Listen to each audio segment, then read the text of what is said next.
Hi. So for those of you who are new, it's worth flagging up that the General Secretary's report is a report that I present at every normal meeting of NEC in the calendar. This report is meant to cover all areas of the union's business, mainly about what's happened since the previous meeting. I think this report, given it's the first one of the first NEC, is a little bit unusual.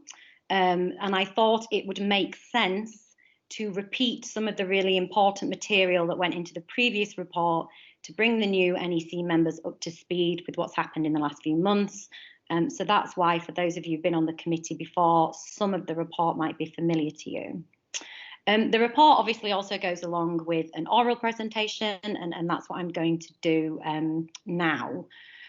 Before I get onto that, I think it's really important for the new members of the NEC to know, and maybe current NEC members to be reminded about the particular challenges that operating this union under lockdown have presented. So way back now in March, obviously we had to move very, very quickly to taking all of our operations to remote working. Much like you have had to do in your institutions, we had to do the same. UCU staff have been working exceptionally hard during this period. UCU staff have had caring responsibilities thrust upon them, homeschooling thrust upon them, just like you have had to go and queue at shops for hours during their working day and had to do things out of hours. And just like you, sadly, some of our staff have also suffered family bereavements, some of them sadly quite significant ones, with numerous family members dying in just one day. And I think that this is important for us all to remember, because we are working together, we're working as a team, but obviously we are working under tremendous pressure. And I think that the last few weeks in particular, as everyone's really pulled together to launch a national campaign, inherently collaborative work that everyone has had to do in their own offices or their own kitchen tables from home. So I just want to reiterate how proud I am of the extent to which staff have managed to do this. Whilst we're talking about staff, I should probably also say that they most recently, on the 21st of May, the Unite branch donated £3,000 to our fighting fund, which for those of you who are new to NEC is in addition to 2.7 that they donated on the 3rd of February. Right, so in terms of pressing business, in terms of disputes, the HE disputes, which were live when we went into lockdown, we've been managing since, and they've been the largest disputes in the union's history. And we reached a point in May where we had to take important decisions about them. Now, if you're in HE, you'll know that there was a process of numerous briefings, a branch delegates meeting about those two disputes, pensions and the forfeits. And the upshot of those meetings is that HEC decided that on the forfeits, a dispute, the offer that was made, that it was roundly agreed to be substandard, will be put to members, but with a recommendation to reject. And that's something that I will be stressing to members, and that will happen soon. And decisions about the progress of the USS dispute will be left to a meeting of a sector conference. With regards our training, I know that this was a question at the last NEC. Our move to put training courses online is well underway. It's been a difficult and slow process. We have one main member of staff in our training department, and in addition to that, those courses have to be accredited.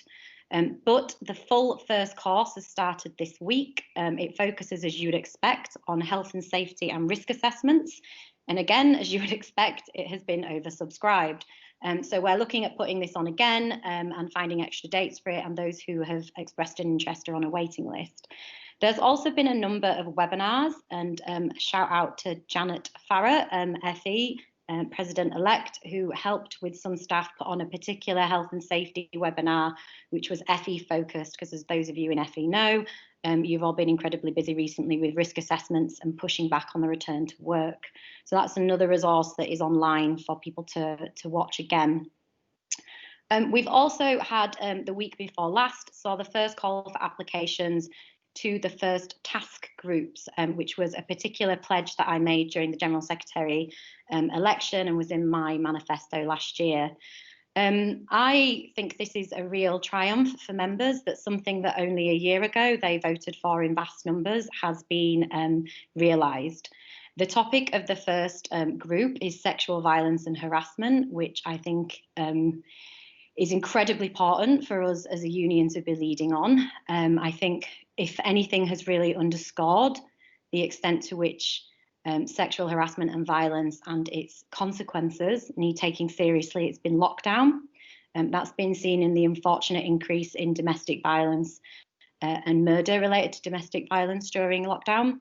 But I think to bring it back to our sectors, we know that LGBTQ plus people, and we know that BME staff, and we know that people with disabilities are disproportionately impacted by sexual harassment and violence in the workplace. So I think for us to be a union that is leading on that is finding new and innovative ways for members to participate, is something we should all be really proud of. They've been advertised via email, via social media, as well as on the website. I'm really, really pleased to announce that we've had a number of applications already, even though the deadline doesn't close for a good few weeks, and a number of positive and enthusiastic feedback and queries. And this has been from groups of members across the spectrum of our sectors, people who are, like me, dyslexic and don't always want to be on committees or at least chair them, people who have accessibility needs, and people who are researchers but are at the start of their career and want to be involved with something like this but know that they wouldn't be able to pioneer it on their own, people who work in counselling, people across the spectrum. So I think it's really positive for us as a union. The last few weeks have obviously seen the union respond to the global response to Black Lives Matters. For many of us, we've either been sat in our homes watching the world respond, or some sections of the world at least wake up and respond to white supremacy and white privilege. Some people obviously have taken part in demonstrations. UCU's initial response was to publish a statement by the Black Members Standing Committee, but that statement also went alongside a number of calls to action regarding what you as a member could do. I think it's been great that in branches, those calls to action have been supplemented with things that reflect the flavour and the politics of those branches. I think that's really important. From our perspective nationally, we have started a conversation about grassroots charities and initiatives that we might look to donate money to. And also a conversation that I've been having with training is the extent to which we have reached out, but we are still waiting in this moment for a response from somebody who used to work in HE and was a member of the union, but left HE for various reasons, but who does particular training on helping teachers decolonise their curriculums. She has been inundated hosting her own training courses at the minute for people who want to subscribe. We would like to put something on via the union, and obviously if and when we hear back from her, or if she's able to put us in touch with other people, this would be a conversation we'd like to have with the various committees about how they could feed into that. But I think our response has been very much to do what we can in the moment, but also take stock of what we need to do more of and what we need to do better. We've also published a response this week to the Gender Recognition Act. You may have seen that the Westminster government made a statement this week about the extent to which their commitments to see the Gender Recognition Act come into fruition have been questioned. So in keeping with UCU policy this week, I think it was yesterday actually, the Equalities team published a statement on that, and also published a template letter that can be used and edited and sent to your political representative. Obviously, this is more complicated than just lobbying the Westminster government. You know, there are different political responses to this in our devolved nations, and I know that there is an emergency motion on this, and I think that depending on what you decide, Chair, and what you decide as a committee about how your motions will go, the LGBTQ plus members and the committee have assurances that I will work with them to help implement whatever they want to achieve in keeping with our union's policy. Moving on, I thought it was important to just flag up a particular concern that I think is a problem that's confronted our union a little bit this year, which I'm not sure NEC has really had much time to have a serious conversation about. But